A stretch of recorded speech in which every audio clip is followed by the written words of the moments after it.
नमस्कार. Stress, anxiety, depression ह्यासारखे शब्द आजकाल आपल्याला सर्वत्र ऐकू येतात.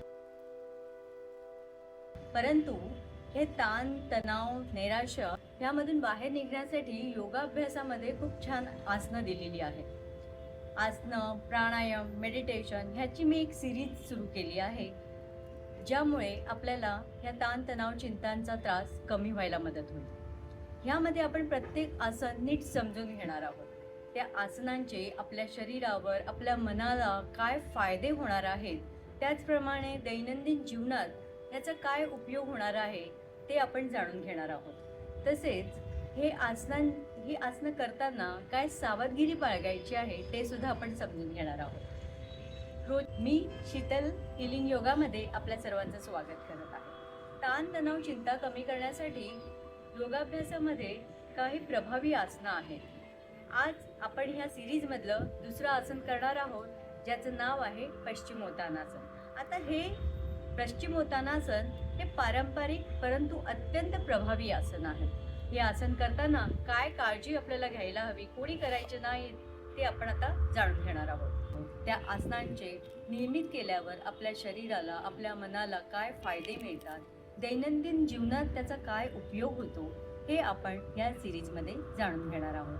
तसेच ही आसनं करताना काय सावधगिरी बाळगायला हवी ते सुद्धा पाहणार आहोत. नियमितच्या तणाव आणि चिंतेमुळे त्याचे परिणाम फक्त आपल्या मनालाच भोगावे लागत नाही, तर त्याचे परिणाम हळूहळू आपल्या शरीरावर सुद्धा होत असतात. अगदी सुरुवातीला वाटणारे अपचन, पाठदुखी, कंबरदुखी हे सुद्धा ह्याची लक्षणं असू शकतात. त्यामुळे मन स्थिर, शांत असेल तर आपलं शरीर तंदुरुस्त राहण्यासाठी मदत होते.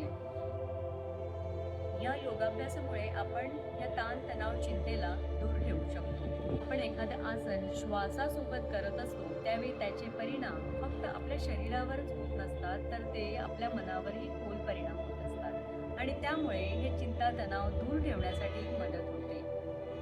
आज या सिरीजमधलं दुसरं आसन आपण करणार आहोत, ज्याचं नाव आहे पश्चिमोत्तानासन. पश्चिमोत्तानासन हे पारंपरिक परंतु अतिशय प्रभावी आसन आहे. नियमितपणे केल्यास त्याचे आपल्या शरीरावर आणि मनाला खूप चांगले परिणाम मिळतात. हे आसन कोणी करायचं नाही ते आधी आपण जाणून घेऊया. ज्याची अलीकडेच सर्जरी झाली असेल अशाने हे आसन करणं टाळावं. ज्यांना स्पॉन्डिलिसिस, स्लीप डिस्क, पाठदुखी असे आजार असतील त्यांनी डॉक्टरांच्या सल्ल्याने, योग मार्गदर्शकाच्या मार्गदर्शनाने ही आसनं करावी. आता हे आसन कसं करायचं ते पाहूया. दोन्ही पाय मॅटवर सरळ ठेवा. दोन्ही हात कमरेच्या बाजूला ठेवा. श्वास करत दोन्ही हात वर घेऊन जा आणि श्वास सोडत कमरेतून जेवढं खाली वाकता येईल तेवढं खाली वाका. जर तुमचे हात पायाला लागत नसतील, तर जर तुमचे हात गुडघ्यापर्यंत किंवा गुडघ्याच्या खाली येत असतील तर तिथे येऊन तेवढंच खाली वाकण्याचा प्रयत्न करा. परंतु त्याच स्थितीत 15 ते 20 सेकंद थांबा. तर दीर्घ श्वास घेत हात वर आणि खाली वाका. पायाच्या अंगठे पकडा आणि डोकं गुडघ्यांना स्पर्श करण्याचा प्रयत्न करा. या स्थितीत साधारण श्वास घेत 15 ते 20 सेकंद थांबा. हे करताना गुडघे जमिनीला स्पर्श केलेले असतात. हळूहळू श्वास भरत पुन्हा वर या आणि श्वास सोडत हात पूर्वस्थितीत आणा.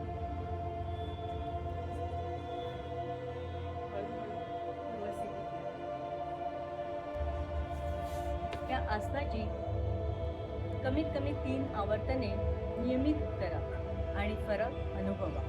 आपण या आसनांचे काय फायदे आहेत ते जाणून घेऊया. आपण करणारं आसन असल्यामुळे या आसनामुळे पोटातील आतल्या अवयवांना मसाज मिळतो, ज्यामुळे अपचन, बद्धकोष्ठता यासारखे आजार कमी होतात. तसंच पोटावरची चरबी कमी करण्यासाठी एक अतिउत्तम आसन आहे.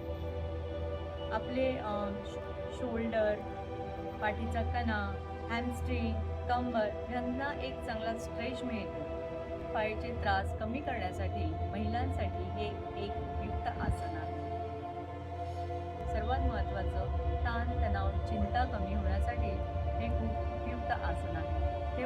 आसन करून पहा. कसं वाटतंय ते कमेंट करून सांगा. तुम्हाला असंच योगाभ्यासाचे वेगवेगळे व्हिडिओ पाहायचे असतील तर चॅनलला सबस्क्राईब करा आणि व्हिडिओ आवडल्यास लाईक करायला विसरू नका. मित्रपरिवारांसोबत शेअर करा. धन्यवाद.